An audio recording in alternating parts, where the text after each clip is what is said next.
Welcome on in. It is August, baby, here on First Pitch. I'm your host, Dan Alexander, and it is trade deadline day, so make sure you're treading lightly. Keep refreshing up until the 3 p.m. Eastern deadline. Maybe watch for some of those line moves as well. I tell you where somebody's going. We got 4 games we're going to be breaking down here on the show. We're going to be talking Cleveland Guardians at the Houston Astros, Seattle Mariners hosting the Boston Red Sox, Cincinnati Reds on the road against the Chicago Cubs, and the Orioles visiting the Toronto Blue Jays. Breaking down those 4 games, I got Bryan Power and Eric Pauly of the Gold Sheet joining me here today. Just 2 guests. I guess we traded the third member of the panel for cash considerations, I suppose. But Bryan Power joining us. Check him out, wt.buzz/BP. And Bryan, let's get it started with this Guardians and Astros game. You can't talk Astros without mentioning that Valdez is going to be on the mound. Guardians probably not liking that, as he's 4-0 in his career, 3 of them being starts against those Guardians. And it looks like it's going to be Gavin Williams for Cleveland in this one. So what do you think, Bri? Pitcher's going to be starting hot in this one, or how are you going to be betting? Yeah, well, I do think both pitchers are going to be starting hot, Dan. But before we look at tonight's game, let's take a quick look back at what transpired last night between the Guardians and Astros. Noah Syndergaard, I think, surprised a lot of people with his Cleveland debut, giving the Guardians a much better outing than anyone could have imagined. But he takes the comebacker off his leg. He has to leave the game, and things just totally flipped. Houston really feasted on the Cleveland bullpen, turned a 2-0 deficit into a 7-3 win. So the question when I look at Gavin Williams is, can he do for the Guardians what Syndergaard did last night? And I think he can. Williams has had only one bad start so far. It's where he gave up 3 homers to the Braves. But Dan, as you know, that Atlanta lineup can make a lot of pitchers look bad. And since that start, Williams has allowed 0 home runs and just 6 runs total in 4 innings. This is going to be the Astros' first time seeing him, typically an edge to the pitcher when you have that scenario.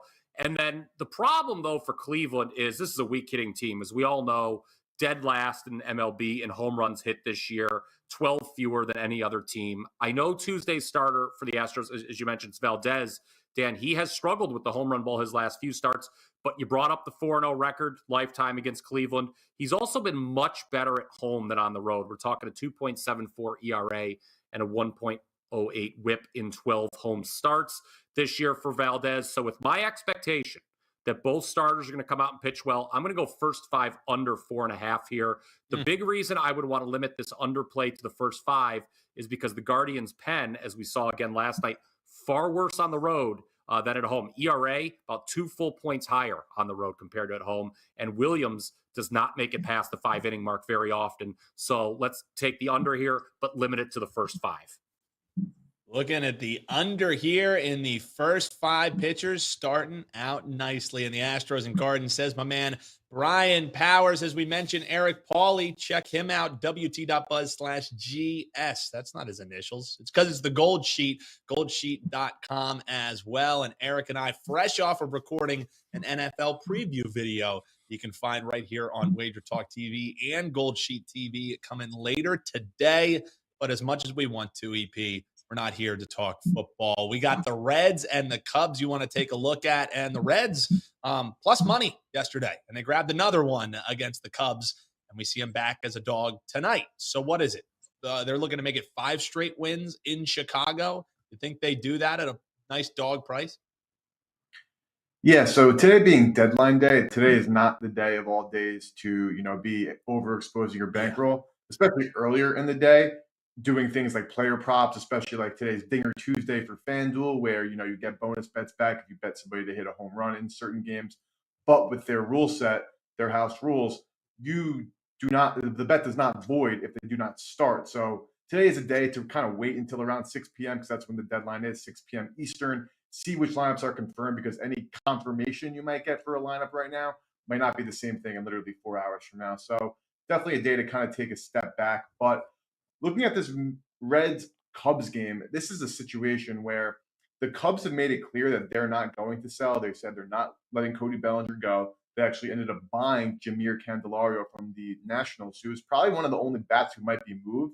We actually did see another bat move. Paul DeJong was moved, and we'll talk about that Orioles Blue Jays game later. I'm sure he won't be playing tonight. But looking at the situation, right? I've been doing power rankings all season long, every single Tuesday on goldsheet.com. And who's been steadily climbing up the ratings for obvious reasons is the Cincinnati Reds. Now, you have a team where they're going against Justin Steele, who's been the ace of the Chicago Cubs pitching staff, but you're giving me a plus 145 price on just simply the better team, right? So Steele is having a fantastic season. It's very hard to really take much away from him. 2 starts ago, he got roughed up a little bit, but again, he's just really been great. But I think that this price is kind of just still underestimating the Reds, because even though Ben Lively is not putting together nearly as good of a season as Justin Steele, it's not like he's been bad whatsoever this season. And he has better splits on the road this year. His FIP, which isn't fantastic, but it's definitely not horrible. It's just a 4.15. And he's also coming off the best start of the season as well.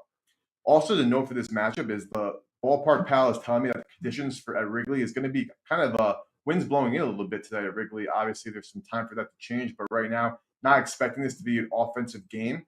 And I think that actually, while you do think of the Reds, you think of their lineup, you would think that the offense would be, you would want better hitting conditions for the Reds.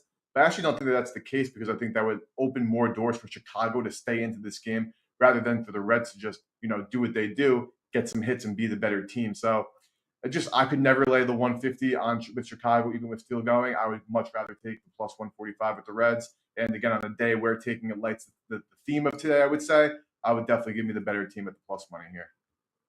Yeah, absolutely. And that's the thing, that sure, on trade deadline day, we never take any days off here at WagerTalk and on First Pitch, but you don't know who's going to be playing this evening. It's the reason we don't have a gold sheet play for today, because we really like looking at some of these props, and who knows what's going to end up happening. And like Eric said, definitely read the fine print where you're betting at some of these other books. Is it action? Is it not? Because you don't want to get burnt by a player not playing that you took an over on. And the fine print says, well, sorry. So guys, best bet time here already. And we've been having some folks in the chat mentioning what's going on with this Red Sox and Mariners game. Well, our guy Bryan Power has you covered here. Man, talk about trade deadline drama. It was no problem for the Mariners yesterday, Brian. They shipped Paul Sewell, the Arizona Diamondbacks right before the game, and they still won 6-2. So laser focused again here today, or maybe a little bit of anxiety catching up to the M's. How are you betting this one? Well, Dan, as I mentioned this morning on the Power 5, check the WagerTalk YouTube channel for that program. Guess who hosts it? I think you can tell. I'll give you 2 guesses. The first one doesn't count. But anyway, I'm looking to sell high on the Mariners today. They're season high 4 games above 500. And specifically, I want to sell high on Bryce Miller. He's a guy who, when I went over the numbers at the All-Star break, Dan, I figured he was going to have a worse second half than he did a first half. Sure enough, his last time out gives up 4 home runs and 6 runs total.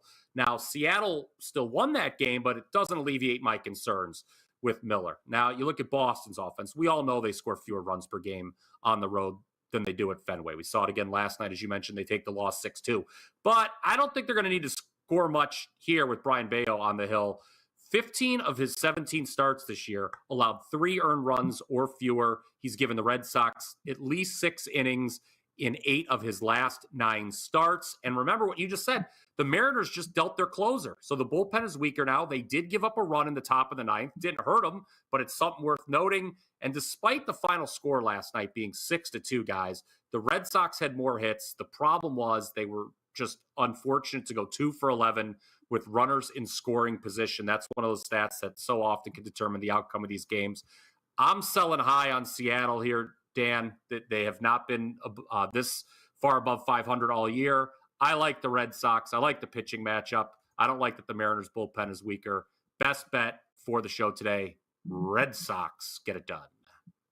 And we always love seeing that plus next to that team name, especially on trade deadline day. So the Boston Red Sox on the money line against the Mariners, selling high, says our man Bryan Power. Check him out at wt.buzz/BP. And as he said, check out the Power 5 right here on the WagerTalk TV YouTube channel for more free information. And EP, you're going to get the last word here today. We've been having a lot of talk here in the chat about this Orioles and Blue Jays game. So what is Eric Pauly thinking after the Orioles win the opener 4-2 Now they're 6-1 against the Blue Jays. They won all 4 in Toronto. Is that continuing tonight, or does Toronto finally say, hey, we got to put a stop to this? How's EP been?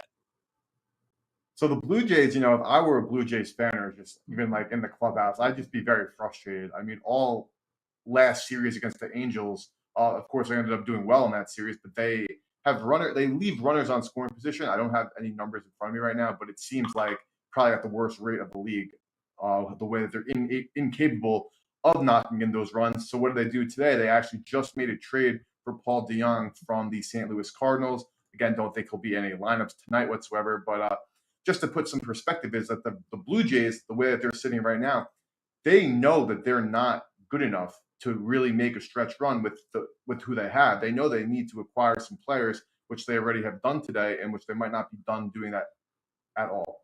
The Orioles, on the other hand, this team, after performing well beyond expectations last year, came into this season still underrated and have done nothing but be a top 3 team in the entire MLB since the first week of the season. Now you're still telling me that this team is basically a PK, or in some situations earlier today, the line has moved back. I was just checking the screen really quickly. And now they're basically a PK. They were dogs at first against the Blue Jays team, who Hyun Jin Ryu will be making his 7th start of the season, and his first start since the beginning of July. And the beginning of June, and you're expecting the Blue Jays to beat up on this Orioles team. I just don't understand this line whatsoever. In Ryu's 6 starts, not like he's been bad. He was a 4.78 FIP, a 4.24 xFIP. But you have Kyle Bradish going for the Orioles, who has already thrown 7 innings, a 1-run ball against his Toronto team. He did that back in the middle of June. And on the road this season, his numbers are better. He has a 3.51 FIP on the road and a 3.86 xFIP. Now, with the Orioles, you're not going to see them losing any of the players on the field if they do make a trade in the next 4 hours. They're so loaded in the farm that if they're acquiring players, they're probably not going to need to do anything to their major league roster. They're going to have to deal those prospects, and there's no reason for them to be selling anything. So future's bright for Baltimore. They just continuously are being disrespected. I was on them last night, even though it was a very close game. Again, Blue Jays with a lot of runners in scoring position. That great diving catch is what saved the Orioles last night. It could have easily been a 4-4 game right deep there in the bottom of the 9th inning, but these team just finds a way to win, and Toronto just continues to find ways to kind of throw up on themselves and continue to lose. So I'm taking the better team at Pick'em. Again, on a day like today, no need to be putting out 20 units. Gold Chip, we have a pass at WagerTalk today because we're kind of just taking the day easy. A lot of baseball left and obviously football on the horizon. But in today's matchup, again, Reds and Cubs, taking the better team with the plus money. Today, Baltimore, Toronto, taking the better team at a PK. Great breakdown there from our man Eric Pauly. You want more from him? Check out our NFL previews that we've been doing. Just dropped another 2 last week as well with our man Zaid. So definitely check those out right here. And that's going to do it for us. We'll give you a quick little recap here since no gold sheet play. Bryan Power looking towards the first 5 under 4.5 in the Guardians and Astros game. He also likes the Red Sox on the money lines against the Mariners. And he's looking at our man Eric Pauly, looking at the Cincinnati Reds on the money line against the Chicago Cubs and the Orioles, as he just mentioned there, getting the win, making it 5 straight in Toronto at this evening as they're taking on the Blue Jays. So that's going to do it for us. Big thanks to Bryan Power. Big thanks to Eric Pauly. Best of luck this evening, and don't go anywhere. If you want some more betting information, stay right here on WagerTalk TV.